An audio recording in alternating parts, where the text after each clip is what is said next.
جن لوگوں کو دنیا میں علم حاصل تھا وہ کہیں گے آج رسوائی اور بدبختی ہے کافروں کے لیے۔ پہلے فکرے اور اس فکرے کے درمیان ایک لطیف خلا ہے جسے سامع کا ذہن تھوڑے غور و فکر سے خود بھر سکتا ہے۔ اس کی تفصیل یہ ہے کہ جب اللہ تعالیٰ یہ سوال کرے گا تو سارے میدان حشر میں ایک سناٹا چھا جائے گا، کفار و مشرکین کی زبانیں بند ہو جائیں گی، ان کے پاس اس سوال کا کوئی جواب نہ ہوگا، اس لیے وہ دم بخور رہ جائیں گے اور اہل علم کے درمیان آپس میں یہ باتیں ہوں گی۔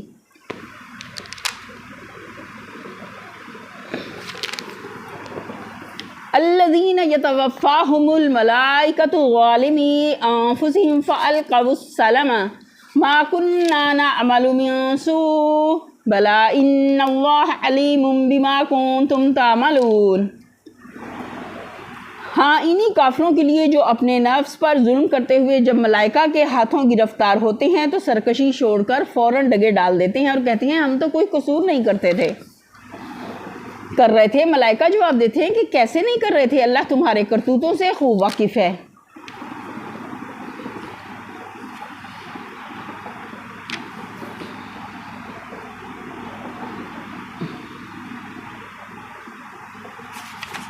یہ فکرہ اہل علم کے قول پر اضافہ کرتے ہوئے اللہ تعالیٰ خود بطور تشریح فرما رہا ہے۔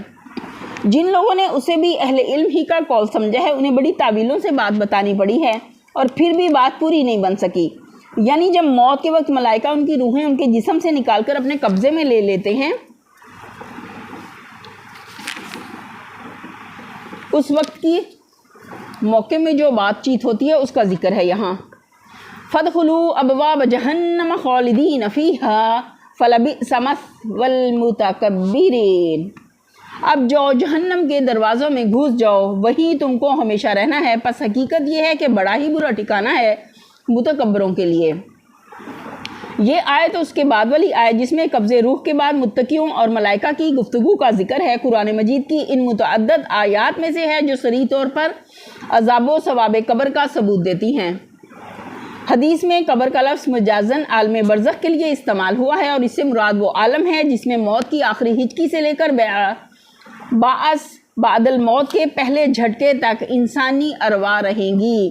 منکرین حدیث کو اس پر اصرار ہے کہ یہ عالم بالکل عدم محض کا عالم ہے جس میں کوئی احساس اور شعور نہ ہوگا اور کسی قسم کا عذاب یا ثواب نہ ہوگا، لیکن یہاں دیکھیے کہ کفار کی روحیں جب قبض کی جاتی ہیں تو وہ موت کی سرحد کے پار کا حال بالکل اپنی توقعات کے خلاف پا کر سراسیمہ ہو جاتی ہیں اور فوراً سلام ٹھونک کر ملائکہ کو یقین دلانے کی کوشش کرتی ہیں کہ ہم کوئی برا کام نہیں کر رہے تھے۔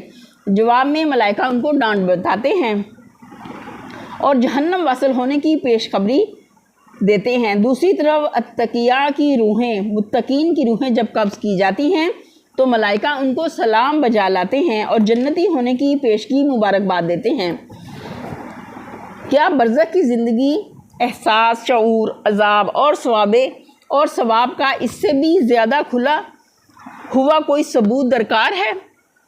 اسی سے ملتا جلتا مضمون سورہ نساء آیت نمبر 97 میں گزر چکا ہے جہاں ہجرت نہ کرنے والے مسلمانوں سے قبض روح کے بعد ملائکہ کی گفتگو کا ذکر آیا ہے، اور ان سب سے زیادہ صاف الفاظ میں عذاب برزخ کی تصریح سورہ مومن آیت 45-46 میں کی گئی ہے، جہاں اللہ تعالیٰ فرعون اور آل فرعون کے متعلق فرماتا ہے کہ ایک سخت عذاب ان کو گھیرے ہوئے ہے، یعنی صبح و شام وہ آگ کے سامنے پیش کیے جاتے ہیں۔ پھر جب قیامت کی گھڑی آ جائے گی تو حکم دیا جائے گا کہ آل فرعون کو شدید ترین عذاب میں داخل کرو۔ حقیقت یہ ہے کہ قرآن اور حدیث دونوں سے موت اور قیامت کے درمیان کی حالت کا ایک ہی نقشہ معلوم ہوتا ہے، اور وہ یہ ہے کہ موت محض جسم و روح کی علیحدگی کا نام ہے، نہ کہ بالکل معدوم ہو جانے کا۔ جسم سے علیحدہ ہو جانے کے بعد روح معدوم نہیں ہو جاتی بلکہ اس پوری شخصیت کے ساتھ زندہ رہتی ہے جو دنیا کی زندگی کے تجربات اور ذہنی و اخلاقی اکتسابات سے بنی تھی۔ اس حالت میں روح کے شعور، احساس، مشاہدات اور تجربات کی کیفیت خواب سے ملتی جلتی ہے۔ ایک مجرم روح سے فرشتوں کی باز پرس اور اس کا عذاب اور اذیت میں مبتلا ہونا اور دوزخ کے سامنے پیش کیا جانا سب کچھ اس کیفیت سے مشابہ ہوتا ہے جو ایک قتل کے مجرم پر پھانسی کی تاریخ سے ایک دن پہلے ایک ڈراؤنے خواب کی شکل میں گزرتی ہوگی۔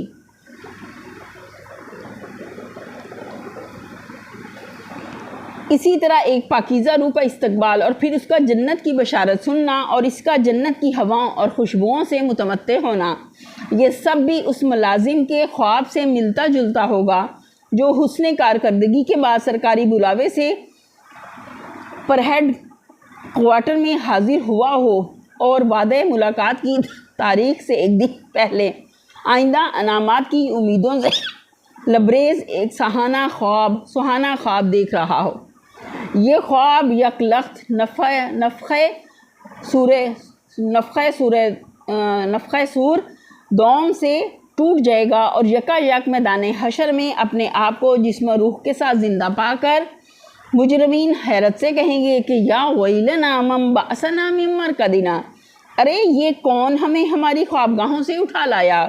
مگر اہل ایمان پورے اطمینان سے کہیں گے کہ ھذا ما وعد الرحمن وصدق المرسلون، یہ وہی چیز ہے جس کا رحمان نے وعدہ کیا تھا اور رسولوں کا بیان سچا تھا۔ مجرمین کا فوری احساس اس وقت یہ ہوگا کہ وہ اپنی خوابگاہ میں جہاں بستر موت پر انہوں نے دنیا میں جان دی تھی شاید کوئی 1 گھنٹہ بھر سوئے ہوں گے اور اب اچانک اس حادثے سے آنکھ کھلتے ہی کہیں بھاگے چلے جا رہے ہیں۔ مگر اہل ایمان پورے ثبات قلب کے ساتھ کہیں گے کہ لقد لبثتم فی کتاب اللہ الی یوم البعث ولکنکم کنتم لا تعلمون، اللہ کے دفتر میں تو تم روز حشر تک ٹھہرے رہے ہو اور یہی روز حشر ہے مگر تم اس چیز کو جانتے نہ تھے۔ وقیل للذین اتقوا ماذا انزل ربکم قالوا خیرا للذین احسنوا فی ہذہ الدنیا حسنہ ولدار الآخرۃ خیر ولنعم دار المتقین۔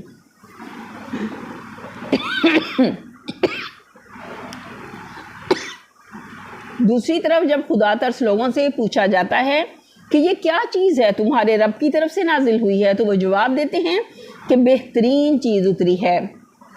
اسی طرح کے نیکوکار لوگوں کے لیے اس دنیا میں بھی بھلائی ہے اور آخرت کا گھر تو ضرور ہی ان کے حق میں بہتر ہے۔ یعنی مکہ سے باہر کے لوگ جب اللہ سے ڈرنے والے اور راست باز لوگوں سے نبی صلی اللہ علیہ وسلم اور آپ کی لائی ہوئی تعلیم کے بارے میں سوال کرتے ہیں تو ان کا جواب جھوٹے اور بددیانت کافروں کے جواب سے بالکل مختلف ہوتا ہے۔ وہ جھوٹا پروپیگنڈا نہیں کرتے، وہ عوام کو بہکانے اور غلط فہمیوں میں ڈالنے کی کوشش نہیں کرتے، وہ حضور صلی اللہ علیہ وسلم اور آپ کی لائی ہوئی تعلیم کی تعریفیں کرتے ہیں اور لوگوں کو صحیح صورتحال سے آگاہ کرتے ہیں۔ جنات عدن يدخلونها تجری من تحتها الانہار لهم فیہا ما یشاؤون کذالک یجزی اللہ المتقین۔ بڑا اچھا گھر ہے متقیوں کا، دائمی قیام کی جنتیں جن میں وہ داخل ہوں گے، نیچے نہریں بہہ رہی ہوں گی اور سب کچھ وہاں ان کی عین خواہش کے مطابق ہوگا۔ یہ جزا ہے اللہ دیتا متقیوں کو۔ یہ ہے جنت کی اصل تعریف، وہاں انسان جو کچھ چاہے گا وہی اسے ملے گا اور کوئی چیز اس کی مرضی اور پسند کے خلاف واقع نہ ہوگی۔ دنیا میں کسی رئیس، کسی امیر کبیر، کسی بڑے سے بڑے بادشاہ کو بھی یہ نعمت کبھی میسر نہیں آئی ہے، نہ یہاں اس کے حصول کا کوئی امکان ہے، مگر جنت کے ہر مکین کو راحت و مسرت کا یہ درجہ کمال حاصل ہوگا۔ اس کی زندگی میں ہر وقت ہر طرف سب کچھ اس کی خواہش اور پسند کے عین مطابق ہوگا۔ سبحان اللہ۔ اس کا ہر ارمان نکلے گا، اس کی ہر آرزو پوری ہوگی، اس کی ہر چاہت عمل میں آ کر رہے گی۔ الذین تتوفاہم الملائکۃ طیبین یقولون سلام علیکم ادخلوا الجنۃ بما کنتم تعملون۔ ان متقیوں کو جن کی روحیں پاکیزگی کی حالت میں جب ملائکہ قبض کرتے ہیں تو کہتے ہیں سلام ہو تم پر، تم جاؤ جنت میں اپنے اعمال کے بدلے۔ هل ينظرون الا ان تأتيهم الملائكة او يأتي امر ربك كذلك فعل الذين من قبلهم وما ظلمهم الله ولكن كانوا انفسهم يظلمون۔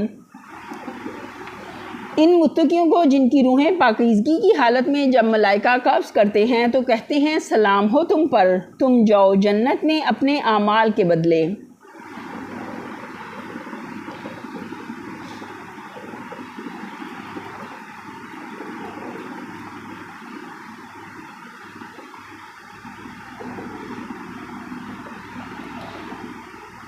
اے محمد صلی اللہ علیہ وسلم، جو لوگ انتظار کر رہے ہیں تو اس کے سوا اب کیا باقی رہ گیا ہے کہ ملائکہ ہی آ پہنچے یا تیرے رب کا فیصلہ صادر ہو جائے؟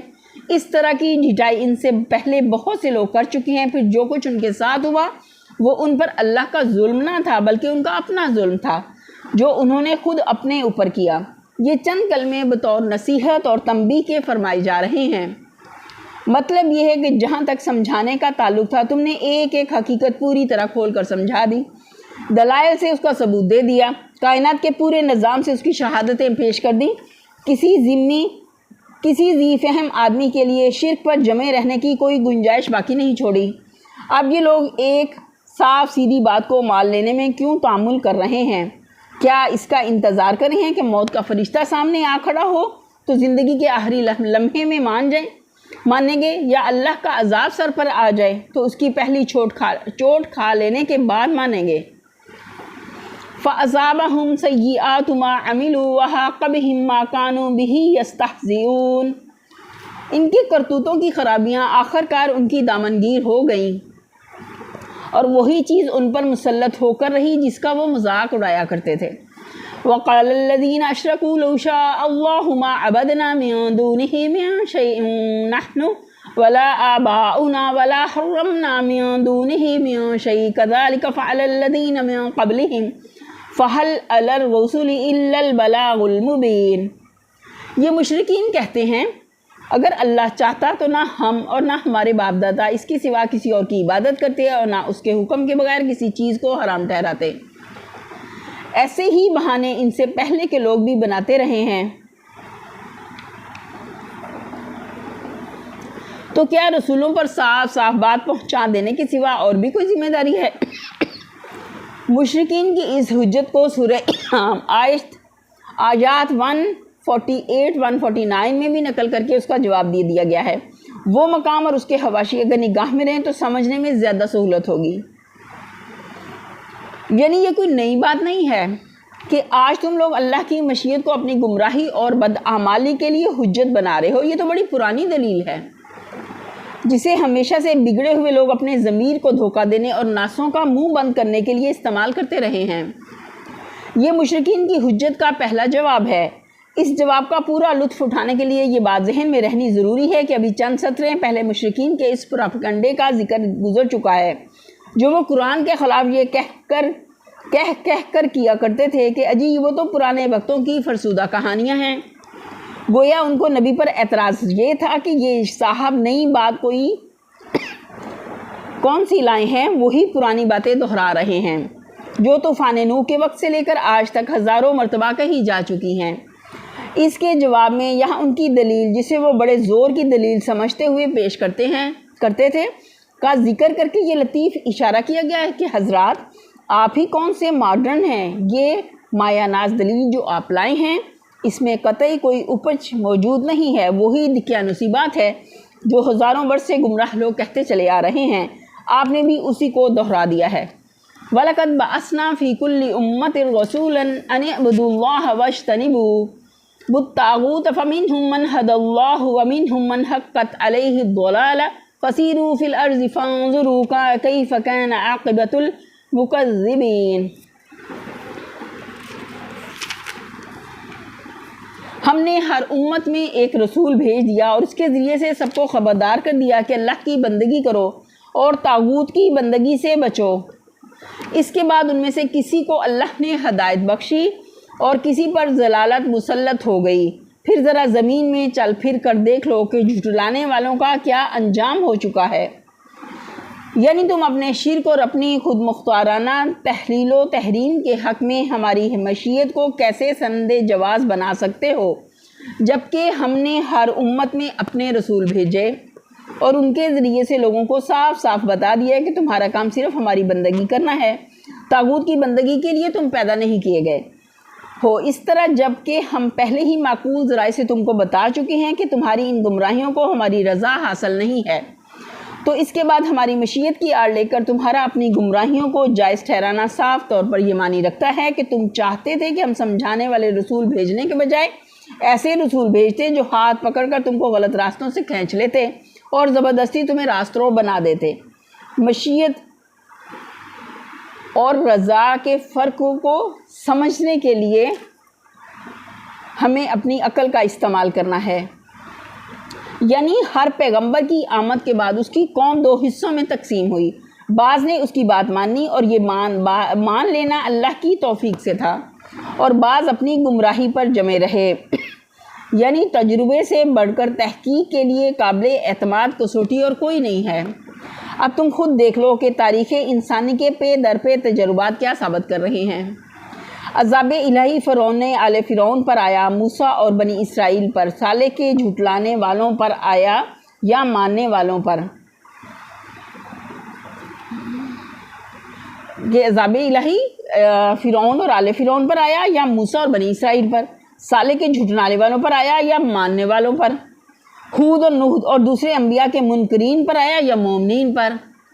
کیا واقعی ان تاریخی تجربات سے یہی نتیجہ نکلتا ہے کہ جن لوگوں کو ہماری مشیت نے شرک و شریعت سازی کے ارتکاب کا موقع دیا تھا ان کو ہماری رضا حاصل تھی، اور اس کے برعکس یہ واقعات تو صریحاً ثابت کر رہے ہیں کہ فہمائش اور نصیحت کے باوجود جو لوگ ان گمراہیوں پر اصرار کرتے ہیں انہیں ہماری مشیت ایک حد تک ارتکاب جرائم کا موقع دیتی چلی جاتی ہے، اور پھر ان کا سفینہ خوب بھر جانے کے بعد ڈبو دیا جاتا ہے۔ ان تحرص علی ہداہم فإن اللہ لا یہدی من یضل وما لہم من ناصرین۔ اے محمد صلی اللہ علیہ وسلم، تم چاہے ان کی ہدایت کے لیے کتنے ہی حریص ہو، مگر اللہ جس کو بھٹکا دیتا ہے پھر اسے ہدایت نہیں دیا کرتا، اور اس طرح کے لوگوں کی مدد کوئی نہیں کر سکتا۔ اللہ ایسے ہی نہیں بھٹکاتا، جس کے دل میں چاہت نہیں ہوتی، جو حق لینا نہیں چاہتا، اللہ بھی اسی کو بھٹکاتا ہے۔ وَأَقْسَمُوا بِاللَّهِ جَهْدَ أَيْمَانِهِمْ لَا يَبْعَثُ اللَّهُ مَن يَمُوتُ بَلَىٰ وَعْدًا عَلَيْهِ حَقًّا وَلَٰكِنَّ أَكْثَرَ النَّاسِ لَا يَعْلَمُونَ۔ یہ لوگ اللہ کے نام سے کڑی کڑی قسمیں کھاتے ہیں، کھا کر کہتے ہیں کہ اللہ کسی مرنے والے کو پھر زندہ کر کے نہ اٹھائے گا کیوں نہیں؟ یہ تو ایک وعدہ ہے جسے پورا کرنا اس نے اپنے اوپر واجب کر لیا ہے، مگر اکثر لوگ جانتے نہیں ہیں۔ لِيُبَيِّنَ لَهُمُ الَّذِي يَخْتَلِفُونَ فِيهِ وَلِيَعْلَمَ الَّذِينَ كَفَرُوا أَنَّهُمْ كَانُوا كَاذِبِينَ۔ اور ایسا ہونا اس لیے ضروری ہے کہ اللہ ان کے سامنے اس حقیقت کو کھول دے جس کے بارے میں یہ اختلاف کر رہے ہیں، اور منکرین حق کو معلوم ہو جائے کہ وہ جھوٹے تھے۔ یہ حیات بعد الموت اور قیام حشر کی عقلی اور اخلاقی ضرورت ہے۔ دنیا میں جب سے انسان پیدا ہوا ہے حقیقت کے بارے میں بے شمار اختلافات رونما ہوئے ہیں۔ انہی اختلافات کی بنا پر نسلوں اور قوموں اور خاندانوں میں پھوٹ پڑی ہے۔ انہی کی بنا پر مختلف نظریات رکھنے والوں نے اپنے الگ مذہب، الگ معاشرے، الگ تمدن بنائے یا اختیار کیے ہیں۔ ایک ایک نظریے کی حمایت اور وکالت میں ہزاروں لاکھوں آدمیوں نے مختلف زمانوں میں جان، مال، آبرو، ہر چیز کی بازی لگا دی ہے، اور بے شمار مواقع پر ان مختلف نظریات کے حامیوں میں ایسی سخت کشائش ہوئی ہے کہ ایک نے دوسرے کو بالکل مٹا دینے کی کوشش کی ہے، اور مٹنے والے نے مٹتے مٹتے بھی اپنا نقطہ نظر نہیں چھوڑا ہے۔ عقل چاہتی ہے کہ ایسے اہم اور سنجیدہ اختلافات کے متعلق کبھی تو صحیح اور یقینی طور پر معلوم ہو کہ فی الواقع ان کے اندر حق کیا تھا اور باطل کیا، راستی پر کون تھا اور ناراستی پر کون۔ اس دنیا میں تو کوئی امکان اس پردے کے اٹھنے کا نظر نہیں آتا۔ اس دنیا کا نظام ہی کچھ ایسا ہے کہ اس میں حقیقت پر سے پردہ نہیں اٹھ سکتا، لہٰذا لا محالہ عقل اس تقاضے کو پورا کرنے کے لیے ایک دوسرا ہی عالم درکار ہے۔ اور یہ صرف عقل کا تقاضا ہی نہیں ہے بلکہ اخلاق کا تقاضا بھی ہے، کیونکہ ان اختلافات اور ان کشمکشوں میں بہت سے فریقوں نے حصہ لیا ہے۔ کسی نے ظلم کیا ہے اور کسی نے سہا ہے، کسی نے قربانیاں کی ہیں اور کسی نے ان قربانیوں کو وصول کیا ہے۔ ہر ایک نے اپنے نظریے کے مطابق ایک اخلاقی فلسفہ اور ایک اخلاقی رویہ اختیار کیا ہے، اور اس سے اربوں خربوں انسانوں کی زندگیاں برے یا بھلے طور پر متاثر ہوئی ہیں۔ آخر کوئی وقت تو ہونا چاہیے جبکہ ان سب کا اخلاقی نتیجہ صلے یا سزا کی شکل میں ظاہر ہو۔ اس دنیا کا نظام اگر صحیح اور مکمل اخلاقی نتائج کے ظہور کا متحمل نہیں ہے تو ایک دوسری دنیا ہونی چاہیے جہاں یہ نتائج ظاہر ہو سکے۔ انما قولنا لشیء اذا اردناہ ان نقول لہ کن فیکون۔ رہا اس کا امکان تو ہمیں کسی چیز کو وجود میں لانے کے لیے اس سے زیادہ کچھ کرنا نہیں ہوتا کہ اسے حکم دیں ہو جا، پس وہ ہو جاتی ہے۔ یعنی لوگ سمجھتے ہیں کہ مرنے کے بعد انسان کو دوبارہ پیدا کرنا اور تمام اگلے پچھلے انسانوں کو یک وقت جلا اٹھنا کوئی بڑا ہی مشکل کام ہے، حالانکہ اللہ کی قدرت کا حال یہ ہے کہ وہ اپنے کسی ارادے کو پورا کرنے کے لیے کسی سر و سامان، کسی سبب اور وسیلے، کسی سازگاری احوال کا محتاج نہیں ہے۔ اس کا ہر ارادہ محض اس کے حکم سے پورا ہوتا ہے، اس کا حکم ہی سر و سامان وجود میں لاتا ہے، اس کے حکم ہی سے اسباب و وسائل پیدا ہو جاتے ہیں، اس کا حکم ہی اس کے مراد کے عین مطابق احوال تیار کر لیتا ہے۔ اس وقت جو دنیا موجود ہے یہ بھی مجرد حکم سے وجود میں آئی ہے، اور دوسری دنیا بھی آنن فانن صرف ایک حکم سے ظہور میں آ سکتی ہے۔ یہیں پر ہم اپنے لیسن کا اختتام کرتے ہیں۔ وآخر دعوانا الحمد للہ رب العالمین۔ سبحان ربک رب العزت عما یصفون وسلام علی المرسلین والحمد للہ رب العالمین۔ آمین ثم آمین یا رب العالمین۔ السلام علیکم ورحمۃ اللہ وبرکاتہ۔